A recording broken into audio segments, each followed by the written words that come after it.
Esse é um tema interessante pra gente conversar. Eu queria saber a sua opinião. Eu tenho uma especulação, né? Eu tenho uma teoria, né, da onde vem esse poder do Alexandre de Moraes, mas eu queria perguntar pra você, cara, como que ele consegue impor tanto medo aos seus parceiros ali? Eu lembro daquele vídeo onde tá a Carmen Lúcia reforçando que a censura ia ser só nas eleições, depois tinha que parar, senão era não, não, não. E ela falava com medo e olhava para o Alexandre de Moraes com medo. E todos os outros ministros eu vejo falando com muito receio, com muito medo com o Alexandre de Moraes. Por que todo mundo tem tanto medo assim? Por que ele consegue passar por cima da Constituição e ninguém o contesta? Por que ele tem tanto poder? Da onde que vem? Porque da Constituição não tá vindo. Tá vindo de outro lugar. Da onde? Então, o Alexandre de Moraes foi advogado da Transcooper, né? Uma empresa investigada por ter ligações com o PCC. Ele não foi advogado do PCC, ele foi advogado de uma empresa cujos sócios parece que tinham ligações com o PCC. Não me lembro se eram membros do PCC ou se eram empresários, não me lembro agora em detalhes. Mas ele nunca usou essa força que ele tem contra as pessoas que simplesmente emitiram opinião, ele nunca usou dessa força para poder ir atrás dos membros do PCC que, de fato, não em âmbito nacional, mas em âmbito local, conseguem destruir o poder estabelecido, como, por exemplo, o poder estadual. O PCC consegue desestabilizar o poder estadual do estado de São Paulo. Se quiser, né? Isso. Já fez isso no passado, Não, isso né? quer falar, eles já fizeram, não é se quiser. Eles já provaram que são capazes de fazer isso. Os narcotraficantes do Rio de Janeiro já são mais burrinho, né? Graças a Deus, né? É carioca, né? Eu sou carioca também. Carioca é foda, não consegue nem ser organizado. Nem o crime organizado do Rio de Janeiro é organizado. E aí, o narcotráfico do Rio de Janeiro já não consegue fazer isso. Já o PCC em São Paulo consegue. Então, para mim é uma obviedade. Se o Alexandre de Moraes não usa todo esse aparato para poder investigar o PCC, ele, o Flávio Dino, o Lula, etc., se eles não usam dessa força de investigação para poder ir atrás dos narcotraficantes, então o Alexandre de Moraes ou ele é amigo ou ele faz parte dessa organização criminosa. 2 dias antes da casa do Bolsonaro ser invadida pela PF, saiu uma reportagem no Jornal da Record. 2 dias antes. Essa reportagem, nem entre os apoiadores do Bolsonaro, ela ganhou relevância.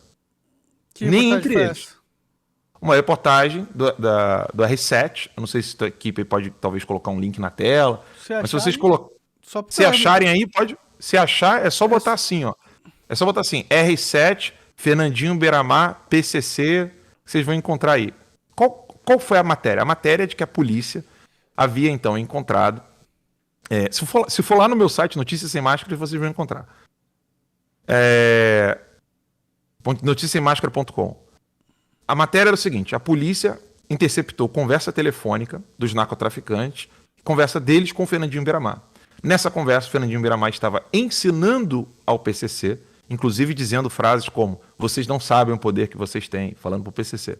O Fernandinho Beiramar dizendo que é para tocar o terror para obter vantagens para visitas, local onde a pessoa está presa, se ela vai ficar em segurança máxima ou não, etc.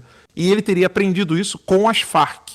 Ele confessa isso, Fernandinho Beiramar, isso está nos áudios, isso está nos documentos obtidos pela polícia, e essa matéria saiu no R7 2 dias antes da invasão à casa do presidente Bolsonaro, e essa matéria está lá no R7.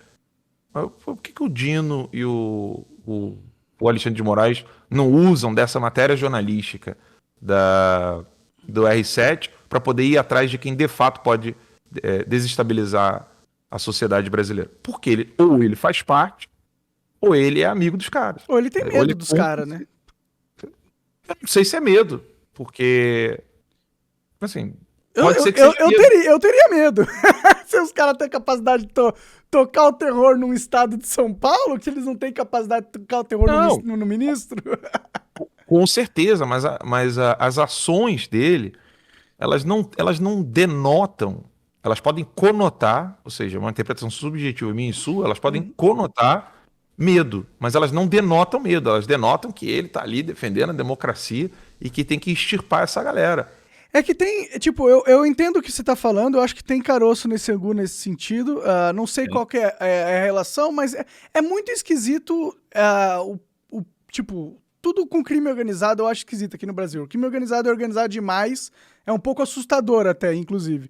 Mas eu acho que existe uma outra organização que é mais forte do que o crime organizado aqui no Brasil e que dela vem essa liberdade que o Xandão tá tendo, entendeu? E eu acho que é a galera globalista.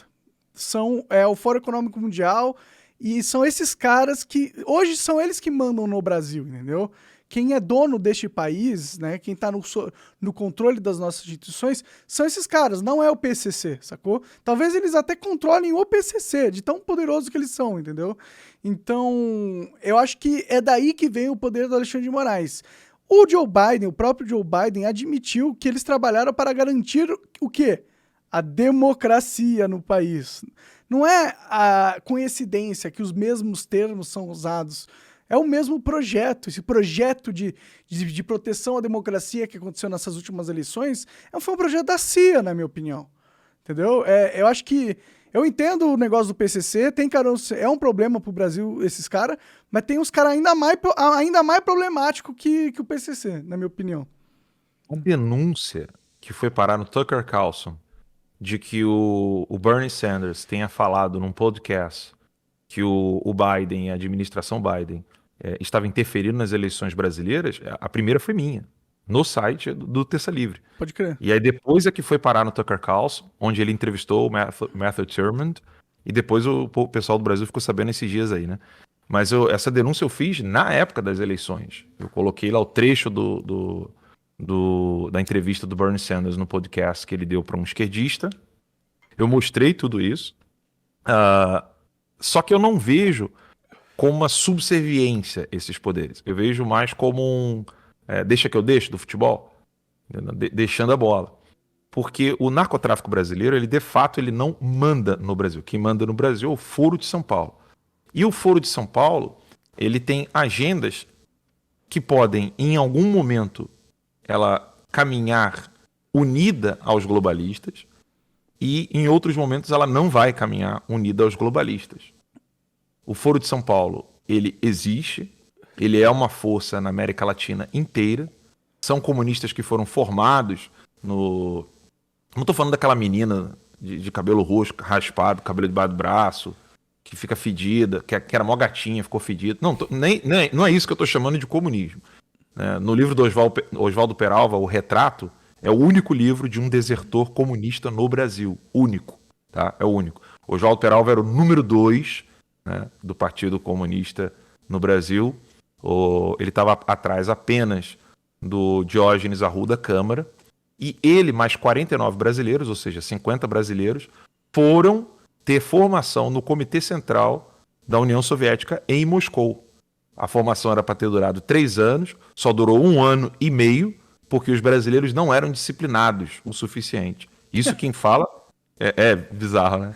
Isso quem fala é um membro do partido, ou seja, o vice-presidente do partido, do PCB, né? Que é o partidão, não é o PCdoB de hoje em dia. O PCdoB hoje é Nutella, né? Tô falando do partidão. Entendi. Que não é nada Nutella. Eles tinham um plano de poder enviar armas. A Rússia já teria oferecido. Isso tudo tá no livro, tá? O PDF vocês baixam de graça na internet. O nome do livro é O Retrato de Oswaldo Peralva. E lá eles falam que os russos teriam oferecido envio de armas em containers. Aí eu não me lembro agora se é trigo ou milho, mas em containers de grãos.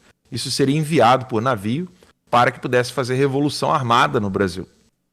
E eles, esses comunistas, com a morte do Stalin e a União Soviética não dando mais conta de administrar no mesmo modo que o Stalin administrava, ou seja, que é por meio da fome, por meio do genocídio, etc., os partidos comunistas no mundo inteiro começaram a se organizar em regiões.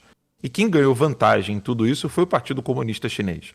Porque o Partido Comunista Chinês estava numa linha diferente da do Stalin com relação a controlar a ação dos partidos comunistas ao redor do mundo. E na década de 90, né, após a queda do Muro de Berlim, o Lula e o Fidel Castro, eles falam, vamos traçar um plano aqui que a gente vai conseguir dominar a América Latina e Central e vamos mostrar, tanto para os chineses quanto para os russos, que nós somos capazes de fazer algo com as nossas próprias pernas.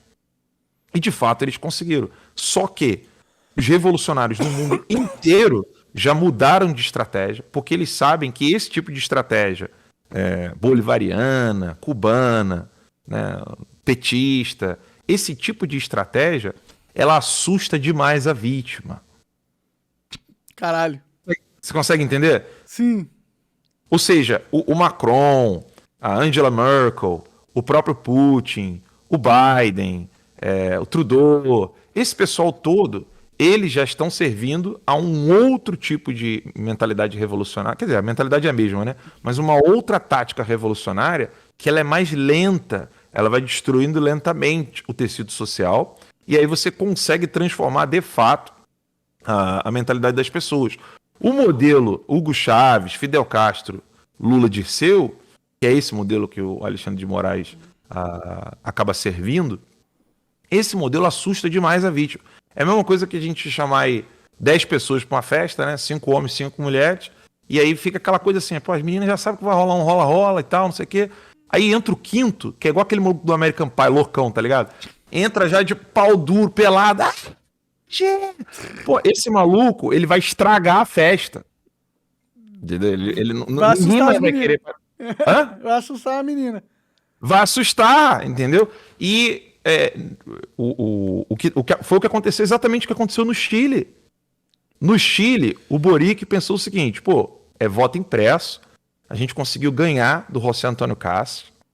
Eu sei porque eu fui lá da formação, né, pro Partido Republicano do Chile, em 2018. Eles foram lá, ganharam as eleições, a Angela Merkel tá na ONU, consegue trazer muito apoio globalista pro Boric, e agora nós vamos tacar o terror, esse negócio desse globalismo aí demora demais. Vamos acelerar esse negócio. Para que ficar esperando muito? Olha a Venezuela, né? Olha a Colômbia, olha Cuba. Vamos acelerar esse negócio, vamos embora.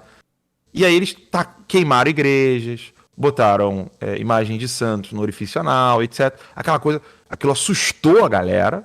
Resultado, quando o Boric meteu o plebiscito lá para poder mudar a Constituição, quem que ganhou mais cadeiras a ponto de ganhou maioria, né, nas cadeiras do Chile, a ponto dos esquerdistas terem eles podem ser vetados. Ou seja, tem poder, a direita no Chile hoje ela tem poder de veto nas mudanças constitucionais. Eles conseguiram uma mudança, só que aí a oposição tomou controle da mudança. Exato. Por quê? Por que a direita conseguiu dar essa volta lá? Porque eles estavam fazendo dever de casa, Monark. Entendi. Não é a direita de internet igual no Brasil. O Deputag. Entendeu? Deputag é foda, cara. Pior que é isso mesmo, mano. Eles estavam fazendo dever de casa. Eu fui lá da formação pra eles, eu sei muito bem o que eles fizeram, do início ao fim. Porque imagine, o Lula uma hora ele vai errar. Assim, ele já errou várias vezes, mas tô dizendo assim, a ponto daquele cara que não tá nem aí pra política virar e falar assim, pô, meu irmão, isso aí já foi longe demais. Chega. Porque assim, eles estão perseguindo o Alexandre de Moraes e o Lula, o PT, o establishment brasileiro. Eles estão perseguindo um padre Paulo Ricardo. Eles estão perseguindo o André Valadão, que é um pastor.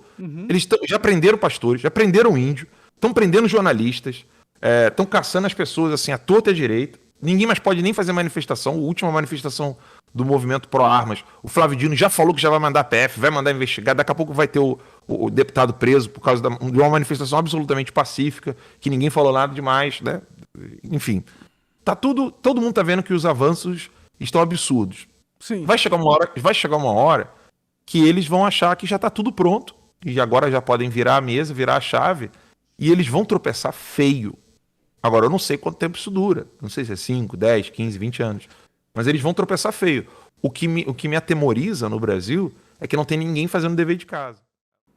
Assista esse podcast na íntegra no rumble.com/monarquix. Aponta o celular pro QR Code na tela ou vai no link da descrição e segue a gente lá. Valeu!